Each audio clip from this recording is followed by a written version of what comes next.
छत्रपती शिवाजी महाराज की जय, छत्रपती संभाजी महाराज की जय, डॉक्टर बाबासाहेब आंबेडकरांचा विजय असो. जय शिवराय बांधवांनो, मी 2 आता मला समाजसेवक आणि मानकराव जनता सेवक गेली 33 दिवस झालं दिल्लीमध्ये जंतर मंतरवरती न्यायाच्या मागणीसाठी आंदोलन चालू आहे. त्यांची मागणी काय आहे की ज्या नीटच्या मुलांनी परीक्षा लीक झाल्यानंतर आत्महत्या केली त्या कुटुंबाला, प्रत्येक कुटुंबाला 1 कोटीचा मुआवजा भेटावा आणि ज्या शिक्षण मंत्र्यामुळे हे परीक्षा लीकचे प्रॉब्लेम चालू आहे तर त्या शिक्षण मंत्र्याचा राजीनामा व्हावा. पण हे गेंड्याच्या कातरीचं सरकार गेले 33 दिवस झालं की लहान मुलं ज्यांचं वय 18 ते 30 वयोगट आहे एवढ्या 33 दिवसापासून आंदोलन करतायत तरी हे सरकार बाकीची भूमिका घेत आहेत, त्यांच्यासोबत संवाद साधायची भूमिका घेत नाही.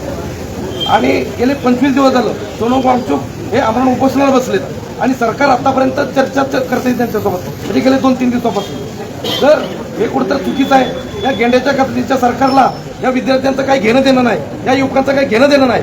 आणि जो 2 दिवसापूर्वी पोलीस प्रशासनानं या मुलांवरती जो अमानुष लाठीमाराचा वापर केला तर मान तालुक्याच्या संबंध जनतेतर्फे आमची एकच मागणी आहे, ज्या पोलीस अधिकाऱ्यांनी या लहान मुलांवरती लाठीचार्ज केला त्या सर्व अधिकाऱ्यांवरती FIR झाला पाहिजे आणि त्यांना बडतप केलं पाहिजे आणि या पद्धतीनं या मुलांना न्याय दिला पाहिजे.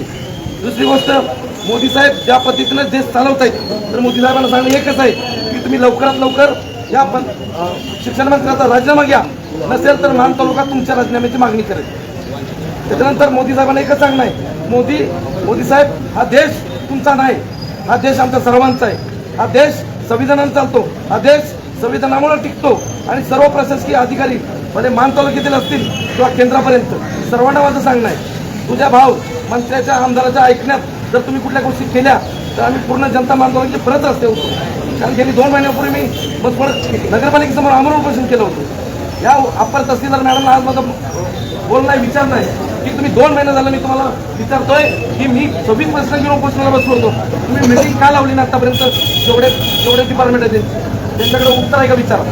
म्हणजे हे काही लोकशाही चालली आहे का तुमची हुकुमशाही आहे? तुम्ही कुठल्या मंत्र्याच्या आणि आमदाराच्या बोलण्यावरून ऐकण्यावरून जर समाजाला न्याय नाही दिला तर येणाऱ्या 4-5 महिन्यामध्ये असं मानताना की आंदोलन उभं करणार आहे, पुन्हा एकदा आमरण उपोषणाला बसणार आहे, तुम्ही लक्षात ठेवाल. म्हणून माझी अप्पर तहसीलदार असतील, इथलं पोलीस प्रशासन असेल, सर्वांना माझी विनंती आहे, गोरगरिबांना न्याय द्यायचं काम करायचं, कुणाच्या हुकुमशाहीमध्ये चालत नाही, कुणाच्या म्हणण्यानुसार तुम्ही काम करायचं नाही. त्याच्यानंतर जी आता आपला महत्त्वाचा विषय आहे की विद्यार्थ्यांना न्याय भेटला पाहिजे, त्या हिशोबाने आपण मान तालुक्यातील सर्व विद्यार्थ्यांनी किंवा सर्व नागरिकांनी ठरवलं पाहिजे की आपल्याला या 2 दिवसामध्ये जर का या मोदी सरकारने, या केंद्र सरकारने जर न्याय नाही दिला तर आपल्याला दिल्लीला सुद्धा आगेकूच करावी लागेल. ज्यांना जमणार नाही जायला तर त्यांनी जे जाणार आहे त्यांना मदत केली पाहिजे. पण आपल्या विद्यार्थ्यांना आपल्या ह्या देशाला वाचवायचं काम, संविधान वाचवायचं काम केलं पाहिजे. नाहीतर ही हुकुमशाही नाही, ही लोकशाही आहे.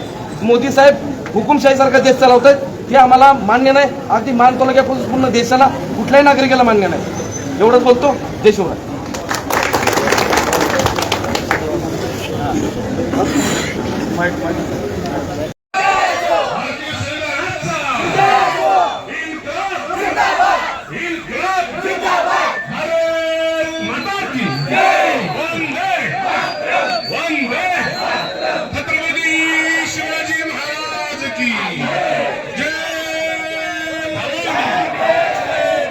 सत्य, स्पष्ट आणि निर्भीड बातम्यांसाठी विजन 24 तासला सबस्क्राईब करा. बेल आयकॉन नक्की दाबा, जेणेकरून तुम्हाला मिळतील आमच्या प्रत्येक व्हिडिओची माहिती सर्वात आधी आणि सर्वात जलद.